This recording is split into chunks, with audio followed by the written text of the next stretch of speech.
Everyone in the Nightbane pack believed in the purity of blood. But Lyra Softwind saw the poison in their sacred law. Standing at the edge of the forbidden burial grounds, watching the first shovelful of wet earth prepared to fall onto the tiny black casket of the Alpha heir, she knew a truth that could end her life. They said the pup Axton was born blind.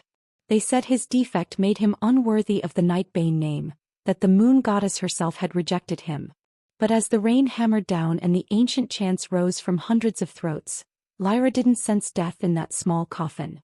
She sensed drugged sleep, the sour chemical tang of moonveil extract clinging to infant skin. She heard the rapid, terrified flutter of a living heartbeat. She saw tiny fingers twitching, grasping, seeking light through gaps in the wood. He wasn't defective. He was a victim. And she was the only one cursed enough, or desperate enough, to defy an Alpha King at his own son's burial. The storm over Nightbane territory didn't just fall. It felt like the heavens themselves were mourning the death of Mercy. The burial of Axton Nightbane, newborn son of Alpha King Eric, was the darkest ritual the pack had performed in decades. Hundreds of wolves, warriors in ceremonial armor, elders in ancient robes, nobles in silk mourning cloaks, gathered on the muddy plateau of the ancestral burial grounds. The scent of rain-soaked earth, burning sage and collective grief hung heavy in the air, masking the sharper, more sinister smell of conspiracy. Lyra Softwind crouched in the shadows of the northern tree line, her body pressed against the rough bark of an ancient oak. Her tattered brown cloak, pieced together from stolen fabric and rabbit pelts, clung to her like a second skin, soaked through by the relentless downpour. As a banished Omega, the lowest rank caste even lower, she wasn't supposed to be anywhere near pack territory. She survived on foraged herbs and the occasional rabbit snare, living in a crumbling stone shelter 2 miles from the boundary markers. Invisible. Forgotten. Blamed for every misfortune that had befallen the Nightbane line since her exile 3 years ago. But Eric, Alpha King Eric Nightbane, had been different once. Lyra shivered, water dripping from her matted dark hair into her eyes. She remembered the day before her banishment. She had been working in the healer's cottage, grinding herbs for a difficult birth. The Luna had been laboring for 2 days. Lyra, gifted with the Omega's rare intuition for life and death, had whispered a warning. The birth will be hard. The child will struggle. But both can survive if we prepare. The head healer had called it a curse. Lady Morgana, the king's sister, had called it a prophecy of doom. The council had called it treason. Eric had stood silently during her trial, his storm-gray eyes unreadable, his jaw clenched. He hadn't defended her. But he hadn't called for her execution either. Instead he had chosen exile, banishment beyond the boundary stones, forbidden to speak to any pack member on pain of death. Now that same king stood at the head of the funeral procession, his massive frame rigid beneath ceremonial black armor etched with silver wolves. His face, scarred from 100 battles, was carved from granite. His hands, capable of crushing bone, trembled slightly as they rested on the pommel of his ancestral sword. Rain plastered his dark hair to his skull, but he didn't move, didn't flinch, as if the storm was his penance. Behind him stood the casket, small, black, heartbreakingly tiny. It rested on a stone platform above a freshly dug grave. The heir who would never inherit. Elder Senna, the pack's oldest authority, stood beside the grave. Her white hair hung in wet ropes down her back, and her voice, amplified by ancient pack magic, echoed across the plateau like the toll of a funeral bell. By the law of our ancestors, she intoned, her voice cracking with age and sorrow, we return the impure to the earth. A blind heir cannot lead. A defective bloodline cannot stand. The moon goddess demands strength and we obey. A collective moan of grief rippled through the assembled wolves. But Lyra's sharp ears caught something else. Whispers, low and satisfied, coming from the cluster of nobles near the king's left side. She focused her gaze and saw them. Lady Morgana Nightbane, the king's sister, draped in black silk with a veil obscuring her face. Beside her stood Cade Ironjaw, the second beta, his broad shoulders squared, his expression carefully neutral. But his scent, Lyra could smell it even from this distance, carried on the wind, was wrong. It reeked of anticipation, not mourning. Her nose twitched. Being an Omega meant she was physically weaker, socially powerless, but it came with a trade. Her senses were a weapon. She could smell a poison mushroom from 10 paces. She could hear a heartbeat through a closed door. She could sense a lie in someone's breath like sulfur on the wind. And right now, as the wind shifted and carried the scent from the open casket across the burial ground, she smelled something catastrophically wrong. Infant death had a smell, faint, sweet, tragic. The stillness of life never begun. But Axton didn't smell like death. Underneath the heavy layers of burial herbs, sage, rosemary, white lilies, she smelled the acrid chemical burn of moonveil extract. She smelled the sweet, cloying residue of something administered deliberately. And beneath that, faint as a whisper, she smelled the salt of living sweat. She smelled fear. Her entire body went rigid. She closed her eyes and reached out with her omega senses, the intuition that had gotten her banished in the first place. And she heard it. Thump thump. Thump thump. Thump thump. It was weak, so weak that the thunder overhead nearly drowned it out. It was slow, sedated, struggling. But it was there. The pup wasn't dead. He was drugged. Paralyzed. Trapped in his own tiny body, unable to cry, unable to move, while an entire pack prepared to bury him alive. Moonveil extract, Lyra whispered to herself, her voice barely audible over the rain. They've sedated him. They've made him seem blind and, oh gods, they're going to bury him breathing. She looked at Morgana. The noblewoman's gloved hand rested on the shoulder of a young boy, her own son 7 years old, standing poised and silent. The next heir if Axton died. Lyra's gaze snapped to Cade. His jaw was clenched, his eyes fixed on the casket with the focus of a predator watching prey fall into a trap. They did this. They drugged the infant. They faked the diagnosis. And now they're executing him under the cover of sacred law. Elder Senna raised her hand. By the moon goddess, by the law of blood, we commit this child to the earth. May his spirit find peace in the eternal hunt. 2 armored warriors stepped forward, gripping thick ropes attached to the casket platform. The mechanism was simple. A pulley system that would lower the small black box into the 6-foot grave. Once it reached the bottom, the pack would each cast a handful of earth. Then the grave would be filled, tamped down, sealed with stone. Axton would have maybe 20 minutes of air. Maybe less. The warriors began to pull. The ropes groaned. The casket tilted slightly, then began its slow, inexorable descent into the grave. Panic, cold, electric, primal, exploded through Lyra's veins. Every instinct screamed at her to stay hidden. To survive. She was banished. If she was caught on Packland, they would kill her. If she disrupted a sacred burial, they would execute her in the cruelest way imaginable. But the memory of Eric's voice echoed in her mind. The foundation of this pack isn't the crown. It's the people who keep the house standing. This wasn't about politics. This wasn't about hierarchy. This was about an infant who couldn't defend himself. A child being murdered while an entire pack watched, deceived by lies and ritual. Lyra looked at the casket, now 2 feet into the grave. She looked at the king, standing like a statue, his face a mask of devastated acceptance. She looked at Morgana and Cade, their expressions carefully controlled, waiting. The injustice of it burned in her throat like wildfire. She didn't think. She didn't plan. She ran. Lyra exploded from the tree line, her boots slipping in the mud as she sprinted across the open ground. Rain lashed her face. Thunder cracked overhead. Warriors turned, nobles gasped, but she didn't stop. Stop, she screamed, her voice raw and cracking but piercing through the drumming rain and chanting. Stop the burial. The effect was instantaneous. The chanting ceased. The warriors froze mid-pull. Hundreds of heads snapped toward her. A ragged, wild-eyed Omega charging toward sacred ground like a demon from the forest. Alpha King Eric's head whipped around, his storm-gray eyes locking onto her with the force of a physical blow. Recognition flashed across his face, followed immediately by confusion, then rage. But Lyra didn't stop running until she was at the very edge of the grave, breathless, her body shaking, mud splattered up to her knees. She pointed a trembling finger at the descending casket, now 4 feet down. He isn't dead, she shrieked, her voice cracking with desperation. Don't you dare bury him. The pup isn't blind, he's been drugged. The silence that followed was heavier than the stone markers surrounding the burial ground. For 3 terrible seconds, the only sounds were the rain hammering the earth and the creak of the ropes still holding the casket suspended. Then the outrage erupted. Heretic! A warrior bellowed, his hand flying to his sword. The cursed Omega returns, an elder shrieked, clutching her ceremonial staff. Seize her!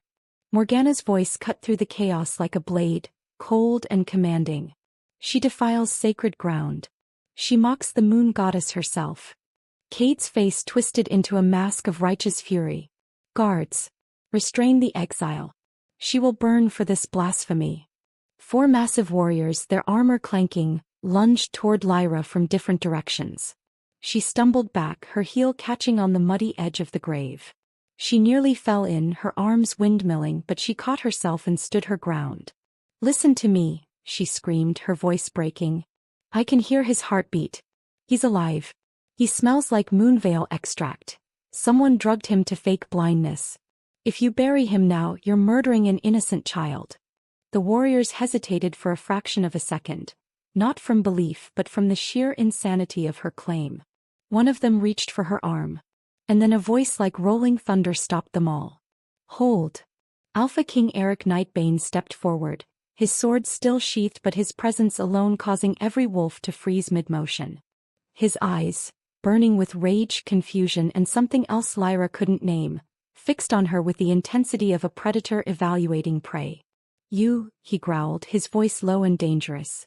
You were banished. You were forbidden to return on pain of death. He took another step closer, towering over her. Give me one reason why I shouldn't execute you where you stand. Lyra's heart hammered against her ribs. Rain poured down her face, mixing with tears she hadn't realized she'd shed. She met his gaze and saw, beneath the fury, the same man who had once thanked her for keeping his house standing. Because your son is still alive, she whispered, then louder, her voice steady despite her terror. And if you let them finish this burial, you'll never forgive yourself. For a moment that stretched like eternity, Eric Nightbane stared at Lyra with eyes that could have burned through steel. His hand moved to the hilt of his sword, and every warrior in the burial ground tensed, waiting for the order that would end her life. You dare, he whispered, his voice barely audible yet somehow reaching every ear. You dare return here, disrupt my son's burial and spew accusations born of madness? Lyra's knees threatened to buckle but she forced herself to stand straight. I'm not mad, Alpha King. I smell moonveil extract on him. I hear his heartbeat. He's sedated, not dead. Someone poisoned your son to make him appear defective so you'd execute the law yourself. A vicious snarl erupted from Cade Ironjaw. She's insane. A banished wretch spreading lies to save her own wretched hide. He turned to the assembled pack, his voice rising. She was cast out for cursing the bloodline. Now she returns to finish what she started, desecrating our most sacred ritual. Murmurs of agreement rippled through the crowd. Hands reached for weapons. The warriors surrounding Lyra tightened their circle. But Elder Senna raised one trembling hand and the murmurs died. The ancient woman stepped forward, her milky eyes fixed not on Lyra, but on the casket still suspended halfway into the grave. For a long moment she said nothing. Then her voice cut through the rain like a blade. Raise the casket. Eric's head snapped toward her. Elder Senna. Raise it, she repeated, her tone brooking no argument. If the exile speaks truth, we face conspiracy and murder. If she speaks lies, we will execute her in full view of the pack as the law demands. But I will not bury a child without certainty. Lady Morgana's face went pale beneath her veil. Elder, this is outrageous. The healer already. The healer will examine the body again. Now. Elder Senna's gaze swept across the nobles and Lyra saw several of them flinch. Or does someone here fear what we might discover? The silence was deafening. Eric's jaw clenched so hard Lyra heard his teeth grind. Finally he jerked his head toward the warriors holding the ropes. Bring him up. The pulleys groaned as the casket rose from the grave, mud and rainwater sliding off its black surface. The moment it reached ground level, Elder Senna moved forward with surprising speed for her age. She placed both hands on the lid. Where is Healer Rowan? She demanded. A middle-aged man in healer's robes pushed through the crowd, his face ashen. Elder Senna, I examined the child myself. He showed no response to light, no. Examine him again. Elder Senna's voice was iron. And this time look for moonveil extract. Healer Rowan's hands shook as he opened his leather bag. But before he could reach the casket, Eric grabbed Lyra by the throat, lifting her until her toes barely touched the ground. His eyes blazed gold, his wolf rising to the surface. "If you're lying," he growled, his grip tightening, "if you've made me desecrate my own son's burial for nothing, I will tear you apart slowly. Do you understand?" Lyra gasped for air, her fingers clawing uselessly at his wrist. But she managed to choke out 4 words. "Open the casket, please." Eric held her suspended for 3 more agonizing seconds. Then he released her and she collapsed into the mud, coughing and gasping. 2 guards immediately seized her arms, hauling her to her knees. Elder Senna nodded to healer Rowan. "Proceed." With trembling hands, the healer unlatched the casket lid. It opened with a soft creak, revealing the tiny form wrapped in white burial cloth. The assembled pack leaned forward, breath held. Healer Rowan pulled back the cloth from the infant's face. Axton's skin was pale, his eyes closed, his tiny chest barely moving. The healer bent close, sniffing, then recoiled as if struck. "Moon goddess," he whispered. "I smell it. Moonveil extract." And he pressed his fingers to the infant's neck, feeling for a pulse. His eyes went wide. "He's alive. His heart is beating." The burial ground erupted into chaos. The chaos that erupted was like a dam breaking. Wolves surged forward, voices rising in a cacophony of shock, rage, and disbelief. Warriors drew weapons, not knowing who the enemy was. Nobles backed away from each other, suspicion blooming like poison in their eyes. And through it all, healer Rowan knelt beside the casket, his hands moving frantically over the infant's tiny body. "Moonveil extract," he muttered, his voice shaking. "A concentrated dose, administered within the last 12 hours. It induces temporary paralysis and dilates the pupils to mimic blindness." He looked up at Eric, his face ashen. "Why, King, someone drugged your son." The diagnosis was based on symptoms that were artificially created. Eric stood frozen, his massive frame trembling with barely contained rage. His eyes had gone fully gold, his wolf clawing at the surface, demanding blood and answers. "Who?" he growled, the single word vibrating with lethal promise. "Who touched my son?" Healer Rowan flinched. "I examined him this morning, but the symptoms were already present. I swear on my life, Alpha King, I believed him blind. The extract leaves almost no scent after it's absorbed unless you know specifically what to search for." "Someone knew." Elder Senna's voice cut through the pandemonium like a bell.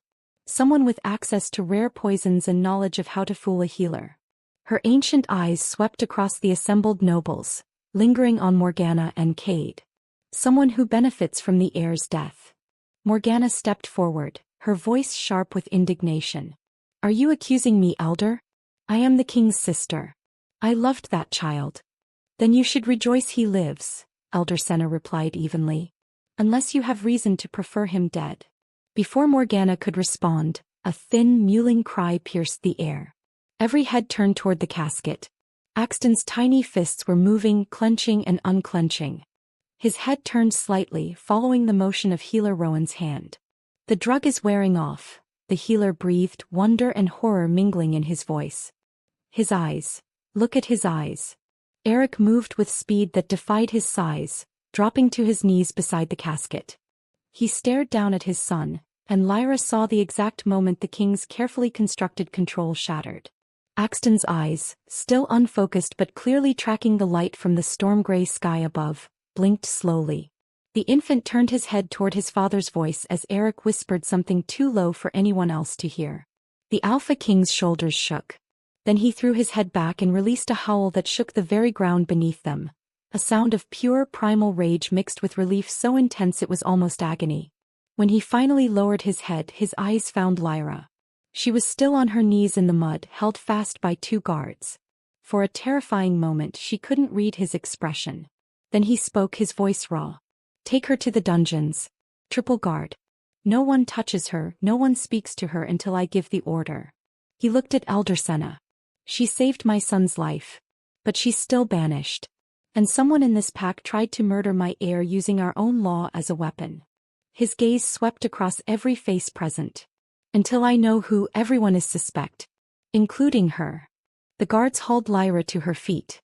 As they dragged her away from the burial ground, she caught one last glimpse of Eric lifting his son from the casket, cradling the infant against his armored chest while healer Rowan hovered anxiously beside him. Elder Senna's voice followed her into the rain. "Bring me the ancient text from the Moon Temple. All volumes concerning guardian bonds and Omega gifts. I want them in my chamber within the hour." Lyra stumbled as the guards pulled her forward, her mind reeling. Guardian bonds? She had heard whispers of such things in old stories. Mythical connections between protectors and those they were fated to shield. But those were legends, weren't they? The dungeon gates loomed ahead, black iron slick with rain. As they dragged her inside, away from the storm and into the cold darkness below, one thought echoed in her mind. She had saved Axton's life. But in doing so she had exposed a conspiracy that reached into the highest levels of the pack. And now she was trapped in a stone cell, defenseless, while the true murderers walked free above her. The cell door slammed shut with a finality that echoed through her bones. The dungeons beneath Nightbane Keep were carved from ancient stone that seemed to swallow sound and warmth alike. Lyra sat on the narrow bench in her cell, her wet clothes clinging to her skin, shivering in the darkness. Hours had passed since the guards had thrown her inside. Hours of silence broken only by the distant drip of water and the occasional footsteps of sentries above. She had almost dozed off when torchlight flooded the corridor. Elder Senna appeared at her cell door, flanked by 2 guards and carrying a leather-bound tome so old its pages seemed ready to crumble. Behind her stood Eric, his face an unreadable mask, still wearing his ceremonial armor though the mud had been cleaned away. "Open it," Elder Senna commanded. The guards unlocked the cell. Lyra stood quickly, her heart hammering. Eric's eyes fixed on her with an intensity that made her want to shrink back, but she held her ground. "Come with us," Elder Senna said. "We're going to discover exactly what you are." They led her through winding corridors to a circular chamber deep within the keep. Ancient symbols covered the walls, glowing faintly with residual magic. In the center of the room lay a basin filled with moon-blessed water, its surface perfectly still despite the vibrations from their footsteps. Elder Senna placed the tome on a stone pedestal and opened it with reverent care. The texts speak of guardian bonds, connections forged by the moon goddess herself between protectors and those destined for greatness. These bonds are exceedingly rare. Most scholars believe they died out centuries ago. She looked at Lyra with those milky eyes that somehow saw too much. But the signs are unmistakable. You sensed the poison when no one else could. You heard the heartbeat through wood and earth. You risked certain death to save a child you had never met. "I didn't know there was a bond," Lyra whispered. I couldn't let him die. That is precisely what confirms it." Elder Senna gestured to the basin. "Place your hand in the water. If the bond exists, the moon blessing will reveal it." Lyra approached the basin with trembling steps. She glanced at Eric, but his expression remained unreadable. Taking a deep breath, she plunged her hand into the water. The reaction was immediate and violent. The water began to glow with silver light, swirling around her hand as if alive. The symbols on the walls blazed brighter and a resonance filled the chamber, a sound like distant bells and howling wolves combined. Then from somewhere above, an infant's cry echoed down through the stone. 3 floors above in the royal nursery responding to the ritual. Elder Senna's expression shifted from curiosity to awe.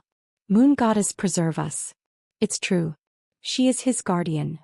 Eric stepped forward, staring at the glowing water. "What does this mean?" "It means this Omega was chosen by divine will to protect your son. The bond cannot be broken by exile or law. It supersedes pack hierarchy." Elder Senna closed the tome. "It means Alpha King that Lyra Softwind may be banished, but she is also bound to the next Alpha by forces older than our pack itself." "Impossible." The voice came from the doorway. Morgana swept into the chamber, Cade close behind. "This is dark magic. The exile has bewitched us all, just as she cursed the bloodline 3 years ago." Cade's expression was carefully controlled, but Lyra saw the calculation behind his eyes. "Pi King, consider carefully. This woman was banished for predicting misfortune. Now she returns, claims divine connection to your heir, and we're simply to accept it? What if this bond is the very curse we feared?" Eric's jaw clenched. He stared at the glowing water, then at Lyra, then at his sister and second Beta. Elder Senna, is there any way this could be fabricated? Moon-blessed water cannot be deceived. The ritual has been performed the same way for 1,000 years. She met his gaze steadily. But I understand your suspicion. Trust must be earned, especially when conspiracy has already struck so close to your throne. Morgana moved closer to her brother, her voice softening. Eric, please. Someone tried to murder your son. Perhaps this bond is real, but perhaps it's also part of a larger plan. Keep her contained until we know the full truth. Lyra watched the conflict play across Eric's face. He wanted to believe the bond was real. She could see it in the way his eyes kept returning to the glowing water. But years of leadership had taught him to trust nothing without proof. Finally he spoke. She returns to her cell. The bond may be real, but that doesn't prove her innocent of the poisoning itself. He turned to leave, then paused. Elder Senna, find out everything about guardian bonds. How they work, what they mean, and whether they can be used to harm as well as protect. As the guards led Lyra back to the dungeons, she caught Morgana and Cade exchange a glance. They were already crafting their next move and she was trapped, powerless to stop them. 2 days passed in the dungeons. 2 days of thin gruel, cold stone, and the constant awareness that somewhere above her, conspirators walked free while she rotted in chains. Lyra had almost convinced herself that solitude would be her only companion when the sound of silk rustling against stone announced a visitor. Lady Morgana Nightbane descended the dungeon stairs like a shadow given form. She wore a gown of deep midnight blue that seemed to absorb the torchlight, and her dark hair was swept into an elegant knot. She dismissed the guards with a wave of her hand, and they retreated to the far end of the corridor, close enough to intervene, far enough not to hear. Lyra Softwind. Morgana's voice was smooth as honey laced with poison. The banished Omega who stopped a burial and claimed a bond with my nephew. You've caused quite the disruption. Lyra rose from her bench, keeping her back to the wall. I saved an innocent child from being murdered. If that's disruptive, so be it. Oh, you absolutely did save him. Morgana stepped closer to the bars, her expression unreadable in the flickering light. The guardian bond is real. Elder Senna confirmed it. Even my brother, skeptical as he is, cannot deny what the moon-blessed water revealed. She paused, her lips curving into something that wasn't quite a smile. Which presents us both with a rather complicated problem. Us. Lyra's hands clenched at her sides. I don't have a problem. You do. You tried to kill Axton. Such crude accusations. Morgana examined her perfectly manicured nails. You have no proof. A drug in his system, yes, but administered by whom? The healer had access. The nursemaids had access. Even you, during your years lurking in the forests near Pact territory, could have found a way. Her eyes lifted, sharp as daggers. The beauty of conspiracy, dear Omega, is that suspicion spreads like rot. It touches everyone. Lyra felt her pulse quicken. Why are you here? To offer you a choice. Morgana's voice dropped to a whisper that somehow carried more menace than a shout. The guardian bond is inconvenient but not insurmountable. Bonds have been severed before with the right magic and motivation. You are young, powerless, and still technically banished. My brother may be intrigued by you now, but that fascination will fade when the reality sets in, keeping a cursed Omega in his household, trusting her with his heir while his pack questions his judgment. She moved closer until only the iron bars separated them. So here's my offer. I will provide you with enough gold to disappear into the southern territories. A new name, a new life, far from the Nightbane pack. You will denounce the bond as a magical anomaly, something you never asked for and cannot maintain from a distance. In return, you walk away alive and wealthy. And Axton. Lyra's voice shook with barely controlled rage. You'll try again, won't you? The moment I'm gone, you'll find another way to eliminate him. My nephew will be raised with every advantage, Morgana said smoothly. But accidents happen, especially to children. A fall down the stairs. A sudden illness. The world is so very dangerous. She tilted her head. Of course, if his guardian were present, she might sense these dangers before they occur. Such a shame she chose exile instead. The threat hung in the air like a blade. Lyra realized with cold clarity what Morgana was truly offering. Not freedom but complicity. Accept the gold and leave knowing Axton would die. Refuse and Morgana would ensure Lyra died first. I won't abandon him. The words came out steady, stronger than Lyra felt. The moon goddess chose me for a reason. You can threaten me, bribe me, even kill me. But you'll never make me walk away from that child. Morgana's expression hardened into something cold and pitiless. How noble. And how foolish. She stepped back from the bars, smoothing her gown. You should know that Cade has been very busy these past 2 days. He's been speaking to the warriors, the nobles, even the common pack members. Reminding them of your banishment. Questioning how convenient it was that you appeared at precisely the right moment to save a child you allegedly poisoned yourself. Wondering aloud if the guardian bond isn't actually a parasitic curse that only you can break. That's a lie. Of course it is. But lies told often enough become truth. Morgana turned to leave, then paused. You have one more chance to accept my offer, Omega. After tonight, the price of your refusal will be far steeper than a dungeon cell. Accidents happen to heretics. They happen in cells too. Guards can be careless. Torches can fall. Food can be tainted. Her smile was razor thin. Think carefully about which fate you prefer. The silk rustled again as she ascended the stairs, leaving Lyra alone in the darkness with the weight of the threat pressing down like stone. The shift in the dungeon's atmosphere was subtle at first. The guards who brought Lyra's meals stopped meeting her eyes.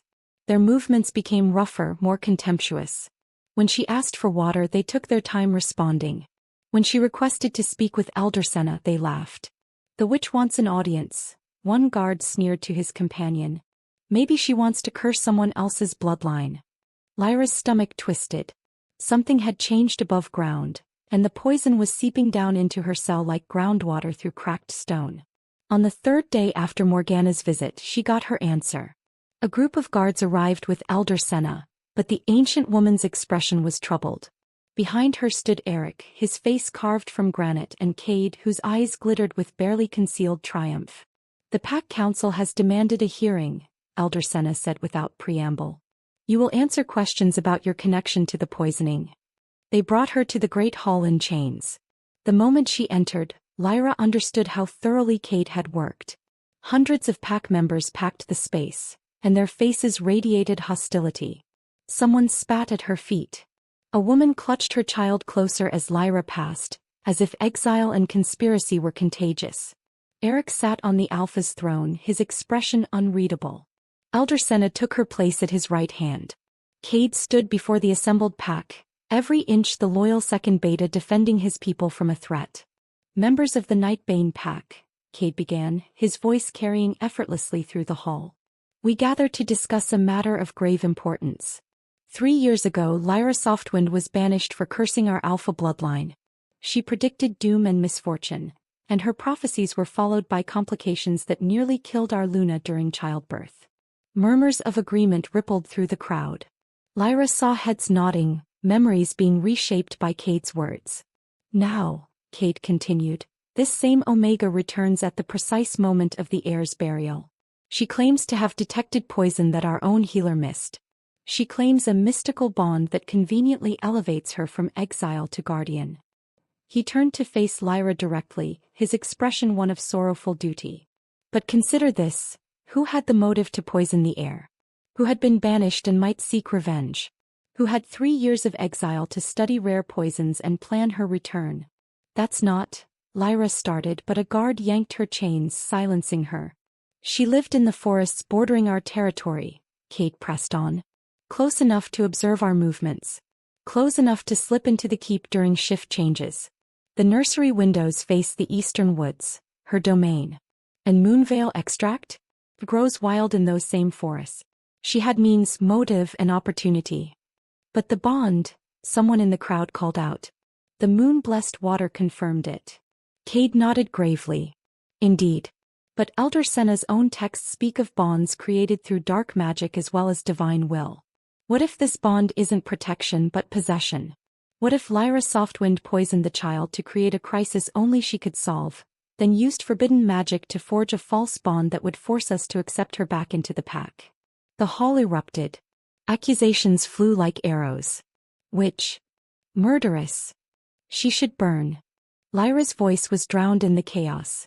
She looked desperately at Eric, but the Alpha King's face remained impassive, his storm-gray eyes fixed on some distant point as if weighing each word against his own doubts. Elder Senna rose, her voice cutting through the noise. These are serious accusations, Second Beta. Do you have proof? I have logic and precedent, Cade replied smoothly. I have a woman who was cast out for cursing us, who now claims divine connection to the very bloodline she allegedly cursed. I have a suspicious rescue that places her at the center of our gratitude while the true poisoner remains hidden. He turned to Eric. By King, I urge caution. Keep her contained until we can verify the bond's true nature. Consult with mages who specialize in dark magic. Protect your son from the very woman who claims to be his guardian. The crowd roared its approval. Lyra felt the weight of their hatred pressing down on her like physical force. Cade had done his work well. He'd taken her heroism and twisted it into evidence of guilt, used her past against her, and made the pack fear the very bond that should have protected her. Eric finally spoke, his voice cutting through the din like a blade. Take her back to the dungeons. Double the guard. No visitors except Elder Senna and myself. As they dragged her away, Lyra caught Cade's expression, satisfaction wrapped in false concern. He'd won this round and they both knew it. Eric came to her cell alone, long after the moon had risen and the keep had fallen silent. He carried no torch, his wolf eyes needed none in the darkness. Lyra was awake, had been awake for hours, her mind replaying Cade's accusations and the pack's hatred over and over like a nightmare she couldn't escape. Alpha King, she said quietly, not rising from her bench. He stood outside the bars for a long moment, studying her. When he finally spoke, his voice was rough, as if the words cost him something to release. 3 years ago, I let my council convince me to banish you instead of executing you. My sister said you were dangerous. The healers said your predictions were curses. But I remembered how you worked. Quietly, competently, never seeking attention or favor. He paused. I thought exile was mercy. It was, Lyra said. Compared to death. Was it? His eyes flashed gold in the darkness. Or did I simply condemn you to a slower execution? He gripped the bars, his knuckles white. Tell me the truth, Lyra Softwind. Did you poison my son? No. The word came out steady, absolute. I would never harm a child. I couldn't. But you could predict harm. You foresaw complications with my son's birth. You were right. His voice dropped dangerously low. What if you didn't predict it? What if you caused it? Lyra's breath caught. You think I cursed your Luna? Your son? Why would I do that? Cade has a theory. Revenge for being undervalued. Resentment of your Omega status. A desire to prove yourself indispensable by creating crises only you could sense. Eric's jaw clenched. It sounds insane. But someone poisoned Axton. Someone with knowledge of rare toxins and access to the keep. You lived in those forests for 3 years. You could have. I saved him. Lyra stood abruptly, her chains rattling. I risked my life to stop that burial. If I wanted him dead, why would I? To force the bond. The new voice came from the shadows behind Eric. Morgana stepped into view, her expression carefully crafted into sisterly concern. Brother, I've been consulting with Elder Senna's texts. There are passages about forced bonds, dark magic that creates false connections to give the caster power over their victim. Elder Senna said the moon-blessed water cannot be deceived, Eric countered, but his voice held uncertainty. The water detects connections, not their origin. Morgana moved closer, her hand resting gently on Eric's armored shoulder. A bond forged through dark magic would still register as real. The question isn't whether the bond exists, it's whether it was created naturally or artificially. She looked at Lyra with manufactured sympathy. I don't want to believe she's guilty. But we cannot risk Axton's life on sentiment. Lyra saw the exact moment Eric's doubt crystallized into suspicion. His sister's words, delivered with perfect timing and sisterly affection, carried more weight than any truth Lyra could speak. The investigation continues, Eric said finally, his voice empty of emotion. You remain here until we can verify the bond's nature. If it's genuine, if you're innocent, I will personally apologize and restore your place in this pack. His eyes met hers through the bars. But if Cade and Morgana are right, if you've used dark magic to entrap my son, I will execute you myself. Slowly. Eric, please. That's Alpha King to you, exile. The words were cold, final. You saved Axton's life. For that you have my gratitude. But gratitude doesn't equal trust, and trust must be earned. Morgana guided her brother away from the cell, her voice carrying back through the corridor. You're doing the right thing. Axton's safety must come first. We'll consult with the mages from the Eastern Territories. They specialize in identifying corrupted bonds. Give it a week, perhaps 2. Their footsteps faded, leaving Lyra alone in the suffocating darkness. She sank back onto the bench, her body trembling. Eric's doubt was the blade Morgana needed. As long as the Alpha King questioned the bond, Lyra remained trapped, powerless, while the conspirators moved freely above her. And in that week or two Morgana had suggested, more than enough time to finish what they'd started. This time they'd make sure there were no witnesses and no miraculous rescues. Lyra closed her eyes and reached out instinctively through the bond she could feel humming in her chest, that golden thread connecting her to Axton somewhere in the keep above. She felt his presence, small and innocent and unaware of the danger circling him like wolves around a wounded deer. I won't let them hurt you, she whispered to the darkness. Even if no one believes me. Even if I die trying. But the stone walls offered no answer, and the bond, for all its supposed power, couldn't unlock her chains. The attack came in the dead hours between midnight and dawn, when even the most vigilant guards grew drowsy and the keep settled into its deepest sleep. Lyra jerked awake to the sound of something wet hitting stone, a gurgling gasp, then the heavy thud of a body falling. She was on her feet instantly, chains rattling, her heart hammering against her ribs. Through the dim corridor, she saw the guard who'd been stationed outside her cell lying in a spreading pool of blood. Standing over him were 3 figures dressed in ragged furs and mismatched leather armor, the clothing of rogue wolves, packless drifters who survived by raiding and murder. But their movements were too coordinated, too purposeful. And beneath the deliberately crude disguises, she caught the scent of Nightbane territory soap and military-grade steel. Well, the largest one said, his voice muffled behind a crude mask. The cursed Omega. Cade sends his regards. They weren't rogues. They were assassins dressed as rogues. The leader pulled a ring of keys from the dead guard's belt and unlocked her cell. Orders are to make it look like you tried to escape and we had to put you down. Pity. Nothing personal, understand. Just politics. Lyra backed against the far wall, her mind racing. The chains gave her perhaps 3 feet of movement. No weapons. No way out. The bond thrummed in her chest, but what good was a mystical connection when she was about to die? The 3 men entered her cell, spreading out to block any escape route. The leader drew a wicked curved blade, its edge gleaming in the torchlight from the corridor. Make it quick, one of the others muttered. We need to be gone before the shift change. The leader raised his blade. And somewhere 3 floors above in the royal nursery, Lyra felt a spike of terror through the bond that wasn't her own. The realization hit her like lightning. This wasn't just about killing her. This was a coordinated attack. While these assassins eliminated the guardian, someone else was moving on the child. No. The word tore from her throat as pure instinct. She didn't think, didn't plan. She simply reacted. Lyra dropped low and swung her chains like a weapon, catching the leader across the knees.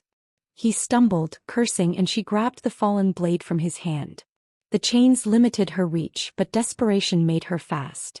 She drove the blade upward into the closest assassin's thigh, feeling it sink deep into muscle.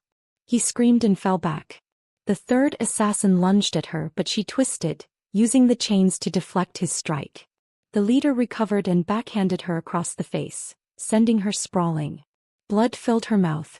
Enough playing, he snarled, raising his blade for a killing blow. But Lyra's mind was on Axton, on that pulse of infant terror echoing through their bond. She knew with absolute certainty what was happening above. Morgana entering the nursery with murder in her heart. A pillow. A suffocating darkness. A child too weak to fight back. Lyra did the only thing she could.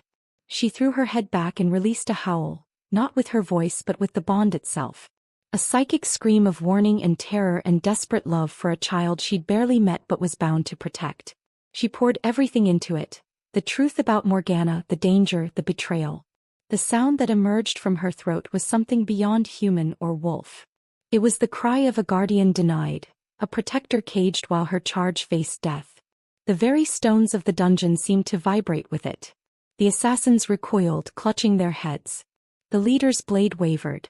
And 3 floors above, in the royal nursery where Morgana Nightbane stood over a crib with a silk pillow in her hands, something impossible happened. Axton's eyes blazed open, glowing pure molten gold. The infant's tiny body arched and a pulse of alpha power, raw, untrained, but devastating, exploded outward like a shockwave. It shattered the nursery windows, sent furniture flying, and most importantly, threw Morgana backward against the wall with bone-crushing force. The wave of power rolled through the entire keep, waking every wolf from sleep. And in the dungeons, the assassins' masks of confidence crumbled into panic as they realized they'd just tried to kill someone whose death had awakened an alpha heir's latent power. "Retreat!" the leader shouted, abandoning all pretense. "Abort! Abort!" But Lyra was already moving, chains and all, crawling over the wounded assassin toward the cell door. Toward the stairs. Toward Axton. He had to reach him. The bond demanded it.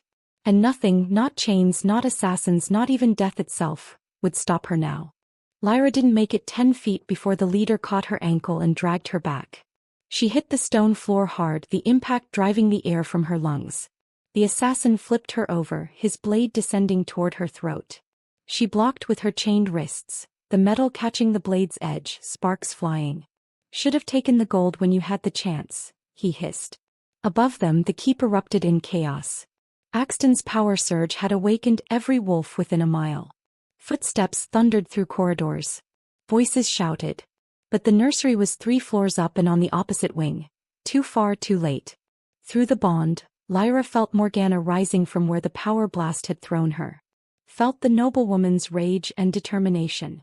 Felt her reaching again for the pillow, moving toward the crib where Axton lay exhausted from the outburst of power he didn't understand. "No," Lyra gasped, tasting blood. "Not him. Please, not him." The leader pressed his blade down harder. The chains were weakening, beginning to crack under the pressure. In seconds the blade would reach her throat. But Lyra wasn't fighting for herself anymore. She was fighting for the child whose heartbeat she'd heard through wood and earth. The infant who'd been drugged and nearly buried alive. The heir who deserved to grow up in a world that protected him, not murdered him. She released another howl through the bond. Not a warning this time, but a command. "Wake up. Fight. Life." Axton's response was immediate and catastrophic. A second wave of alpha power exploded from the nursery, this one even stronger than the first. It rolled through the keep like an earthquake, shattering windows, cracking stone, and throwing everyone to their knees. The assassin on top of Lyra was flung backward, his blade clattering away.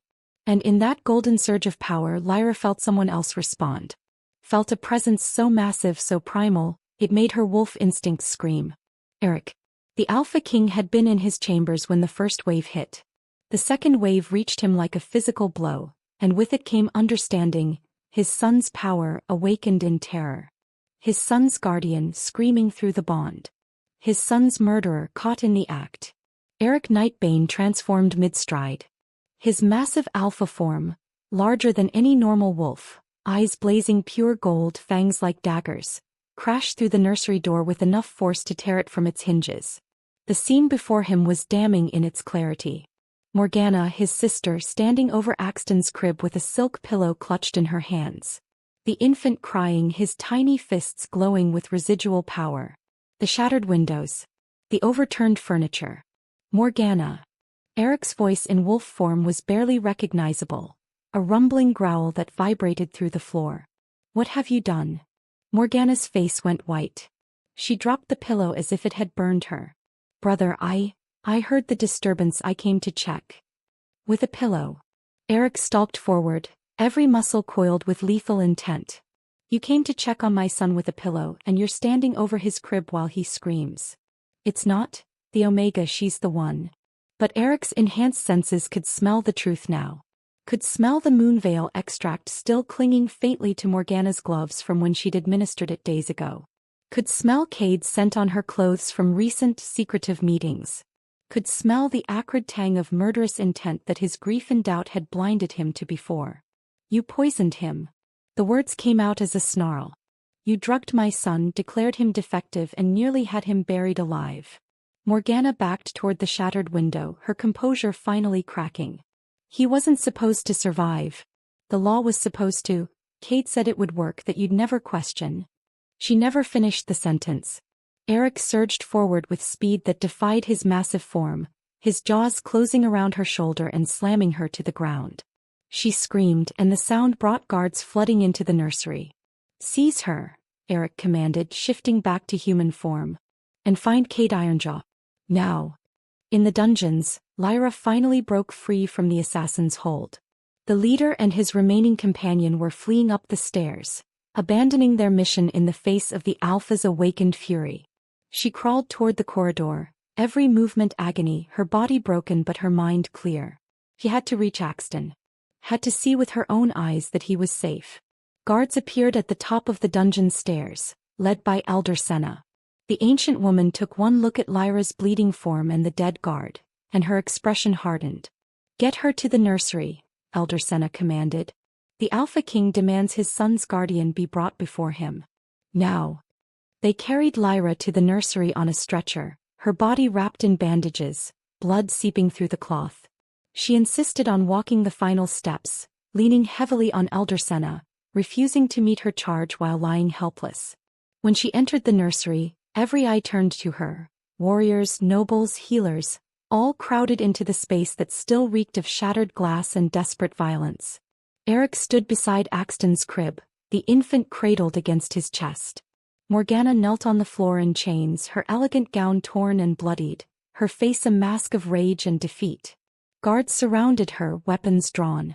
The moment Lyra crossed the threshold, Axton's crying ceased. The infant turned his head toward her, his golden eyes, clear and focused and undeniably aware, locking onto hers. The bond hummed between them, visible now to everyone as a faint shimmer of silver light connecting guardian to charge. "Lyra Softwind." Eric's voice was hoarse, raw with emotion. "My sister claims you orchestrated everything.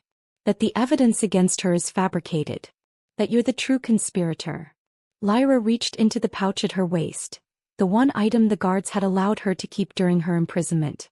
From it she withdrew 3 small glass vials containing residue of moonveil extract, their labels written in handwriting she'd memorized during her years in the healer's cottage. She also produced a folded piece of parchment, water-stained but legible. "I found these buried near my shelter 2 days before the burial," she said, her voice weak but steady. "Someone hid them in the forest, thinking they'd never be discovered. The vials are labeled in Healer Rowan's hand. The letter."